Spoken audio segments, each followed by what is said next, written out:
I forgot my hatchet, so I used this to split firewood, which I quickly realized was a mistake, and I stopped before I got too many folds on the So it's kind of beat up right now, right? Yes. Okay, how would you sharpen that right now? What would you have to use? Would you use a stone like this? I've got a stone and I've got a sharpener that I got off of Amazon. How about like a little V in there? Is that typically what there are? Yeah, it's pocket sized. Okay. Have you ever seen this one before, the SELECTOOL? No, I haven't. Okay, we're going to sharpen this here in seconds. All I want you to do is hold this right there like that, okay? Don't hit the button on the top. All right, so it's got an automatic alignment guide. These are called the safe guides. And instead of you trying to find the angle, you simply turn the tool, the angle finds you, right? The angle finds you, just like that. Now put some pressure and begin to sharpen. And depending how dull that is how long it's going to take you. I do multiple passes until it's nice and clean. That's the tanto. Now you do the same thing over here. You turn the tool, you lock the edge for the straight part. And I'm also using my thumb. The thumb will help you generate more leverage. Where I don't want to go, I don't want to go on those teeth. All right, I'm just doing the straight. And then I'm going to do the exact same thing on side 2.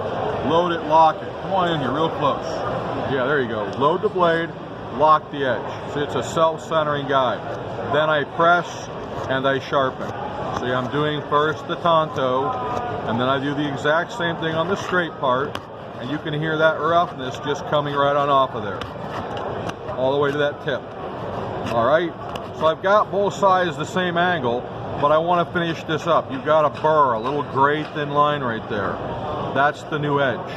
You got these hones here, go to the right, go to the left, called dressing the edge. This is also how you maintain the edge. Use this knife a little bit, you straighten it back up. If you have a rolled edge, you just straighten it back up, and then you can also sharpen these serrated teeth. Just touch up the points. And the entire length of that knife, the entire thing is nice and clean. And here's how we know that. Cool. See how clean that is? Now keep that going, because I'm going to show you a piece of ceramic. This is not essential, but it's very nice. If you want to remove that the remnant, the little tiny remainder of steel that's rough, you go after this with the piece of ceramic. Okay, you can feel that getting very smooth. Okay, side 1. Repeat, do side 2. Go away from the edge first, go away from it, then go back and forth on it, and hit the table and the tip at the same time. See that? Nice little technique to get all the way into that tip. See that? So side 1, side 2, and then swipes to make them centered and a little bit more of the back of those teeth, okay? And now, you've got brand spanking new. The entire blade, including those points. It's like perhaps even sharper. All right, you tell me. That's not a good piece. Is that sharper than new? That's a lot sharper than brand new. Okay, that's all we got to do.